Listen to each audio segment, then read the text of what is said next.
इसी प्रकार से महाराज श्री के श्रीमुख से कथा प्रसंगों का निरंतर आनंद लेने के लिए पूज्य श्री के आधिकारिक YouTube चैनल को जरूर सब्सक्राइब करें और बेल आइकन को दबा दें।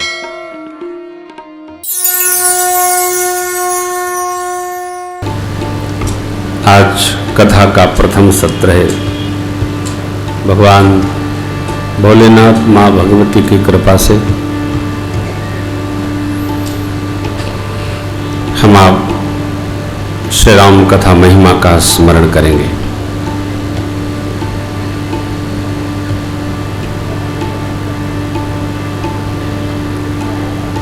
जिस ग्रंथ के आश्रय में हम आप श्री राम कथा गाएंगे, इनका नाम है श्री रामचरितमानस।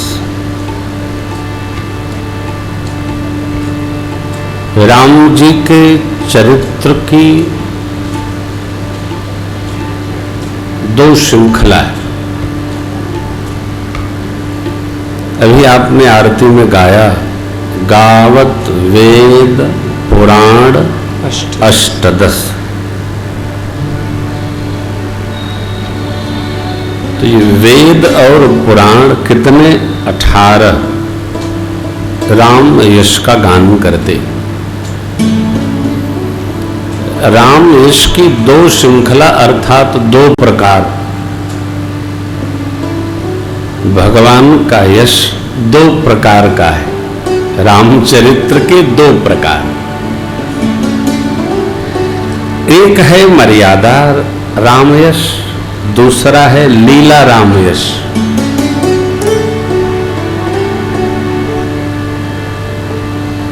वेद भगवान ने मर्यादा राम यश गाया और पुराणों ने लीला राम यश गाया। गावत वेद पुराण सहस्त्र शीर्षा पुरुषा सहस्त्रपादा। वेद भगवान यज्ञेन यज्ञमय जंत देवास्तान धर्माण। यज्ञ के द्वारा देवता नहीं, देवताओं के द्वारा रचित मनुष्यों ने जिस भगवान का वंदन किया, उन भगवान को हम पुष्पार्पण करने जा रहे हैं। ये वेद मर्यादा। वेद भगवान ने राम जी की मर्यादा रसयश का गान किया है और पुराण पुरुषोत्तम पुराणों ने 18 पुराण 18 उप पुराणों ने लीला रस का गान किया है। ऐसे मर्यादित राम यश वाले राम जी ने यह लीला की।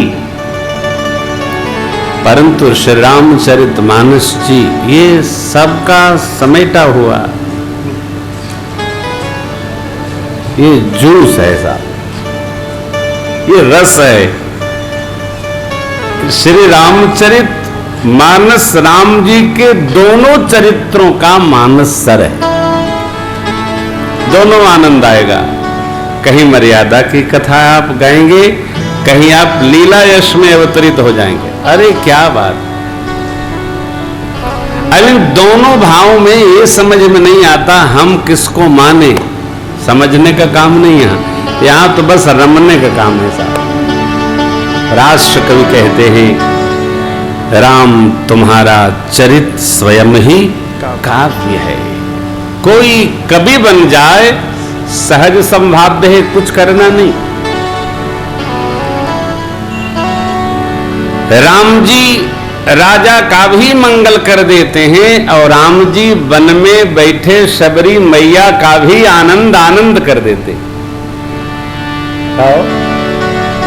बाबा जी करे चाहे नहीं, राम जी करे थे। राम जी ने सब कुछ किया। राम जी निषाद राज का भी आनंद करा दिए और राम जी सुग्रीव मार के भगाए गए थे, इनका भी सुराज करा दिए। जो जिस भाव से राम यश में अपने को उतार ले, मेरे राम जी उसका सब प्रकार मंगल करते। कथा का प्रथम सत्र है।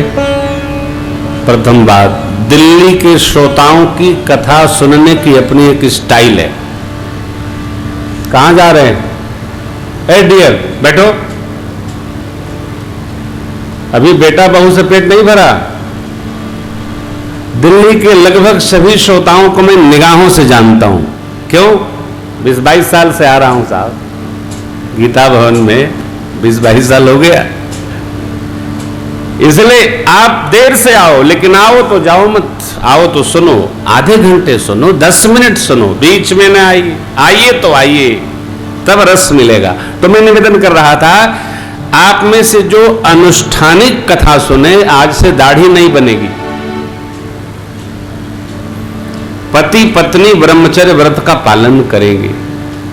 जो जिनके नहीं है वो तो ऐसे ब्रह्मचारी है, लेकिन जो अनुष्ठान पूर्वक राम कथा सुने उनके लिए मैं किसी को कहूंगा नहीं आपने क्यों बनाया, आप सुबह शाम बनाइए। यदि आप 9 दिन की इस राम कथा का अनुष्ठानिक लाभ लेना चाहते हैं तो छह और कर्म का निषेध 9 दिन संकल्प पूर्वक सुनिए।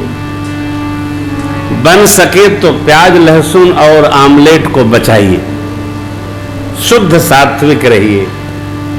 खड़े खड़े धरती पर केवल पशु खाता है, आदमी नहीं, लेकिन आदमी पशु से भी बदतर है। खड़े दे दो, सोए दे दो, उठे दे दो, बैठे दे दो, चाय जैसे खा लेता है। 9 दिन बचाइए। चारपाई पर मत खाइए, आसन पर खाइए, टेबल पर बैठ के खाइए, काष्ठ पर बैठ के खाइए। देखिए, धर्म अपने रक्षक की रक्षा करता है।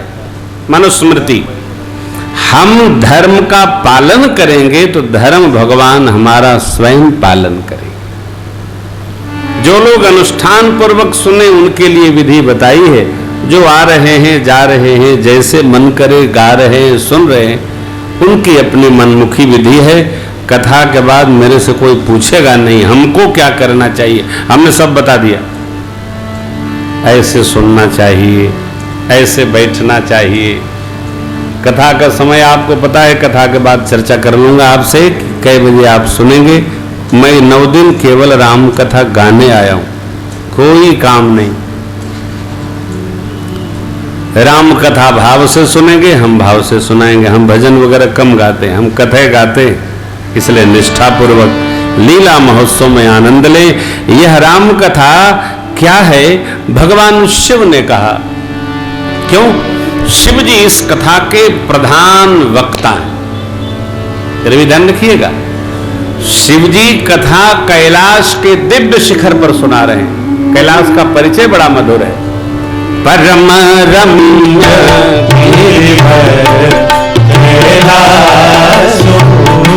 परम रम्य परम रम्य सदा शिव निवासो सदा शिव निवासो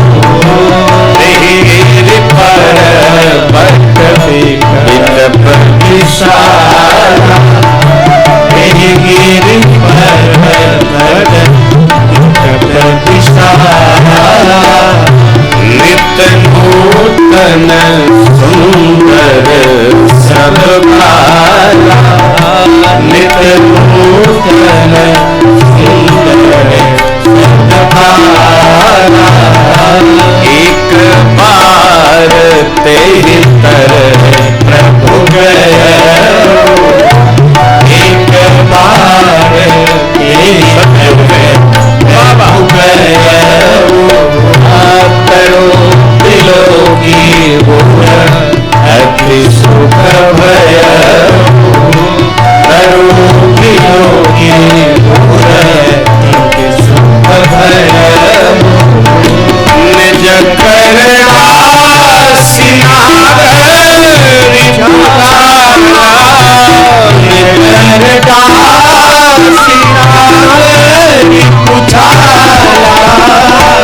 बैठे सहज शंभु त्रिवाला, बैठे सहज शंभु त्रिवाला, बैठे सहज शंभु त्रिवाला, बैठे सहज शंभु त्रिवाला। दिव्य कैलाश पर्वत, अति दिव्य रम्य माने रमणीय, किस लिए? भगवत भजन के लिए। ऐसे ही कैलाश के दिव्य शिखर पर एक दिव्य वृक्ष है वट का। भगवान शिव एक दिन उस दिव्य वट वृक्ष के नीचे पहुंचे, अपना आसन बिछाए। मां भगवती ने जाकर प्रणाम किया और बाबा भोलेनाथ से परमात्मा की पवित्र कथा पूछी। देखिए, सांख्य दर्शन हमारे खड़ दर्शनों में एक विशेष दर्शन है। सांख्य दर्शन में एक न्याय है कि बिना कारण का कोई कार्य संभव नहीं। ये कथा हो रही है, इसके पीछे कारण है। आदरणीय शास्त्री जी ने बताया, आदरणीय कुमार साहब ने बताया, आदरणीय आचार्य श्री शुक्ल जी ने बताया, तो मेरे को बताना रह नहीं गया। ये कथा हो रही है, इसके पीछे भी कारण है। भगवान शिव जी मां को कथा सुनाए, उसके पीछे कारण है। कारण क्या है? पिछले जन्म की गाथा। सती अम्बा के स्वरूप में भगवती पार्वती अम्बा को राम जी को देखकर मोह हो गया। हम आप सनातन संस्कृति के जीव हैं और किसी संस्कृति की चर्चा न करें, क्योंकि अपनी ही चर्चा इतनी है कि दूसरे की चर्चा की आवश्यकता नहीं है। सनातन संस्कृति में ये परंपरा है, मर्यादा है, मानदंड है, व्यवहार है, विश्वास है कि हमारा आपका जन्म जन्म जन्मांतर का है, एक जन्म का नहीं।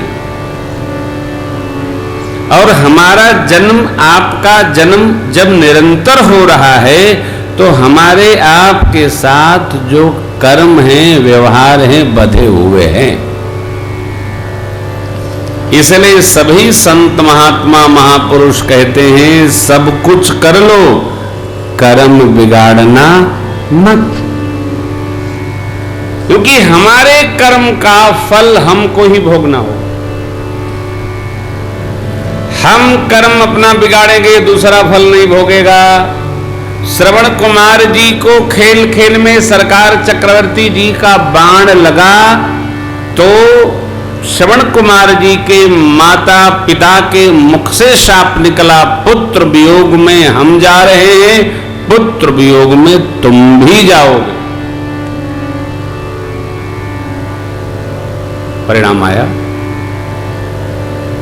पुत्र वियोग में श्रवण कुमार के माता पिता गए और पुत्र वियोग में चक्रवर्ती जी चले गए। इसमें न कैकेयी मैया का वचन है, न भरत जी कारण है, न राम जी कारण है, एक शाप कारण बन गया। क्यों? कर्म बिगड़ा। अर्थात खेल खेल में भी कर्म बिगड़ने से बचना चाहिए।